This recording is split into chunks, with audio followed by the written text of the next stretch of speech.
The government moving closer to the reopening of the Grand Lucayan property. 2 new vessels making a call at the Freeport harbor. And a team from the Ministry of Works inspecting projects in the east. The Bahamas Tonight Northern Edition starts now. This is the Bahamas Tonight, the Northern Edition. Good evening, all. I'm Megan Shepard. Thank you so much for tuning in. Acting Prime Minister and Member of Parliament for East Grand Bahama, the Honorable K. Peter Turnquest says there is some light at the end of the tunnel when it comes to the Grand Lucayan Resort. That anchor property has been in limbo ever since the passing of Hurricane Matthew. Tonight, Turnquest is encouraging residents to remain hopeful because he says relief is on the way. Italia Hall has our top story. Acting Prime Minister K. Peter Turnquest announcing that the government has a number of exciting proposals before them and are working with new partners to bring the Grand Lucayan Resort back to its full operation. He confirmed that the Wind Group is still interested in the purchase of the Grand Lucayan property. We anticipate that we will have a heads of agreement very shortly. As I mentioned, I think this is going to be an exciting project for Grand Bahama. I think that Grand Bahamians are going to be very, very pleased with what we have been able to put together. And we're certainly very excited that this development will bring new vibrancy and energy to Grand Bahama, making it unique in respect to what we have to offer in the Bahamas as an exciting destination. And I think it will cause the differentiation that we have so sorely lacked as one of the islands of the Bahamas. He said new airlift is expected to arrive and that would result in more work for employees. A lot of them have been working one day. As a matter of fact, some have been working off island and have to come back just to preserve their jobs, which has been a disruption in their lives. And as a matter of fact, it is a loss to them. And, you know, I certainly would like to encourage the management of our Lucayan to be sensitive to the fact that some people have had to take jobs on other islands in order to ensure that they can meet their bills, and to be mindful of the schedule such that those people are not incurring additional burden just to try and preserve their place in Grand Bahama. But I would say to the employees of our Lucayan to be encouraged. We recognize, certainly I do, the tremendous hardship that this whole long, drawn-out situation has caused. We are working diligently to bring this matter to a close as quickly as possible. The acting Prime Minister also commenting on recent claims by the Commonwealth Union of Hotel Services regarding gratuity and alleged unfair treatment of employees. Again, I would only encourage management and union to work together to try and solve that issue, because again, at the end of the day, it's an already stressful period. People are already working on reduced income, and there's no need for that kind of animosity, or in the event that there is an issue, that it cannot be resolved in a amicable way. Italia Hall, ZNS Network News. 2 ships making their inaugural voyage to Grand Bahama on Saturday. The first ship, the Artania, is from Germany. The second ship is the Bahamas Paradise Cruise Line's newest vessel, the MV Grand Classica. Port Director Forbes says the Artania is on a world cruise and chose Grand Bahama as one of their stops. Bremerhaven, Germany. They do about 65 ports. Today she is in Freeport. Tomorrow she goes to Nassau, where they disembark 700 passengers and embark another 700. Then she goes up the U.S. East Coast, going all the way up to Halifax, and then crossing the Atlantic on her way back to Germany. Today they've decided to call at Freeport. We are certainly very happy to have them. The passengers are more on the more settled side, which suggests that the spend should be a little bit better. He says having 2 major cruise ships in port is good news for Grand Bahama, and he hopes that it continues. I think the economic impact will be felt. Certainly the tour providers, and as I stated, the drivers, the vendors would benefit significantly today.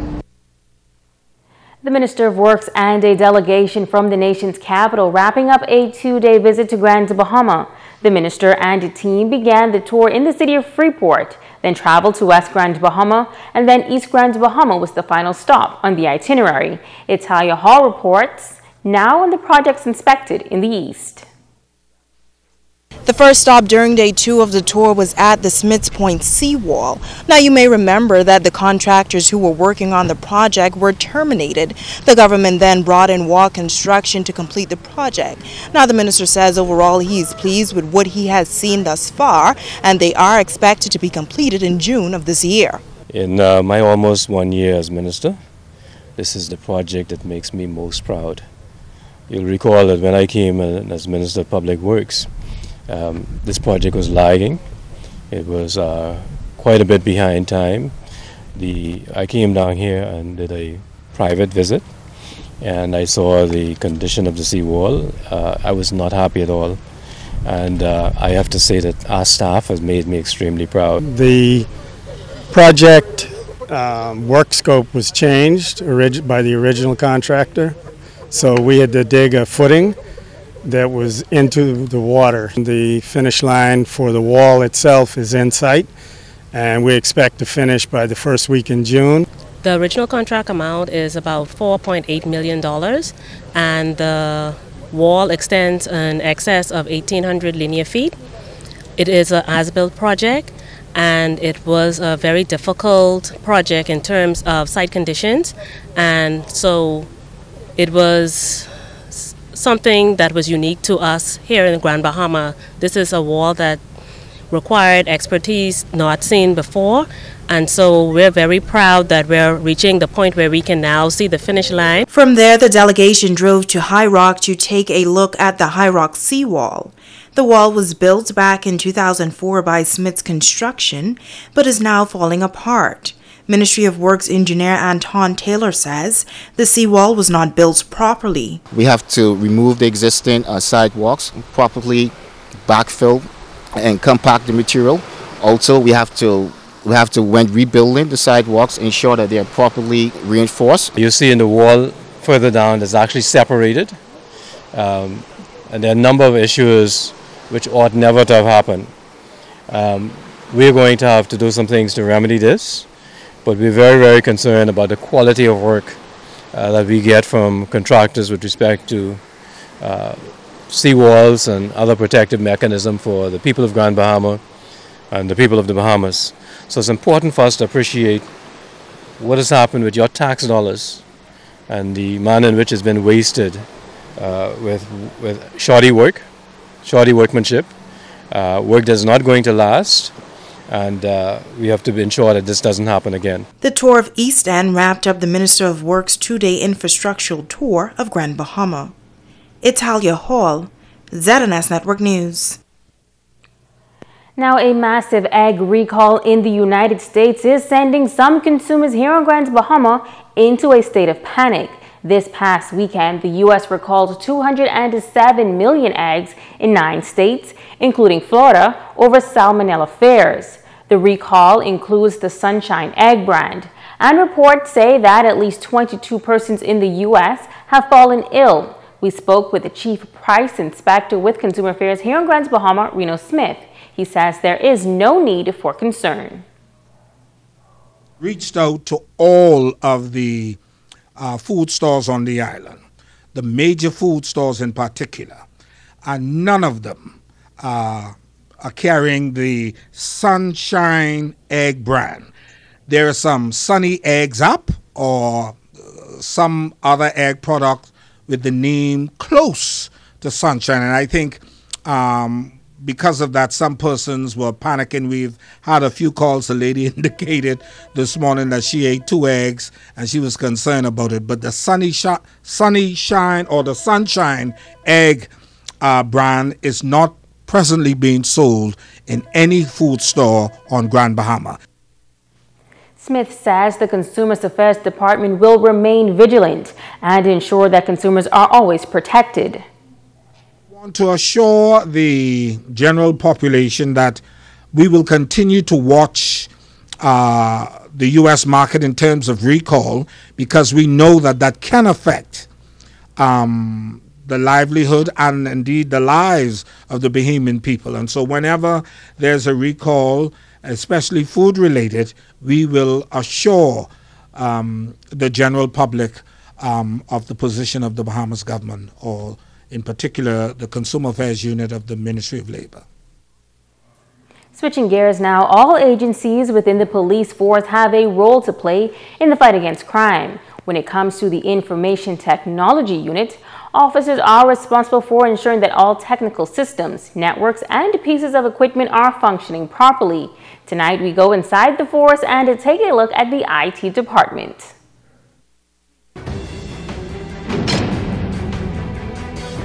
Effective communication and the use of information and technology is vital to all aspects of life, including the fight against crime.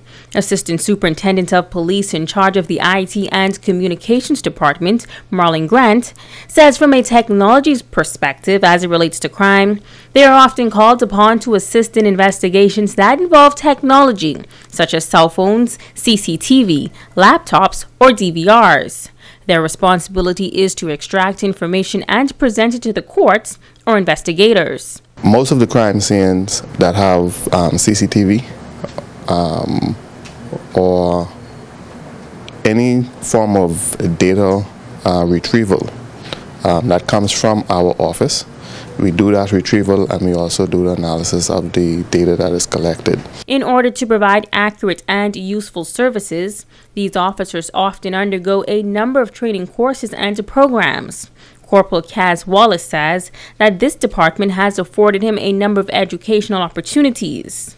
During my time here in the Royal Bahamas Police Force, I was also afforded with the opportunity to go and train with the U.S. Department of State in regards to data retrieval from cellular phones and different devices like that. So I have some certificates in regards to that, as well as I've been on courses with the FBI as it relates to ethical hacking. And I also have an Associate's of Arts degree in computer science. The department also ensures the upkeep of control room equipment, the 911 control room, all phones, computers, laptops, and all technical systems and networks. We keep up all our networks in Abaco, Bimini, to make sure that they are communication and they can talk to us. We also keep up our Comstat room, where everybody goes and communicates. We keep that connection up as well. Two-way radio systems, that would be your radios, basically. Generators, we basically maintain the generators. Most of the generators now are computer-based, so we basically make sure that they're maintained. As well as the cars, you know, plenty of the cars may have foghorns, lights, undercover stuff. Like, that's what I do. Corporal Tia Cantor Davis says her role is quite versatile within the department. I do the flyers, business card, booklets, but I'm not limited to that. I also do minor networking repair. One day I could be in front of the computer, the next day I could be in the roof running Ethernet wires. ASP Grant says that all information extracted from the department is kept in the highest confidentiality. On a smaller scale, we do the exact same thing here.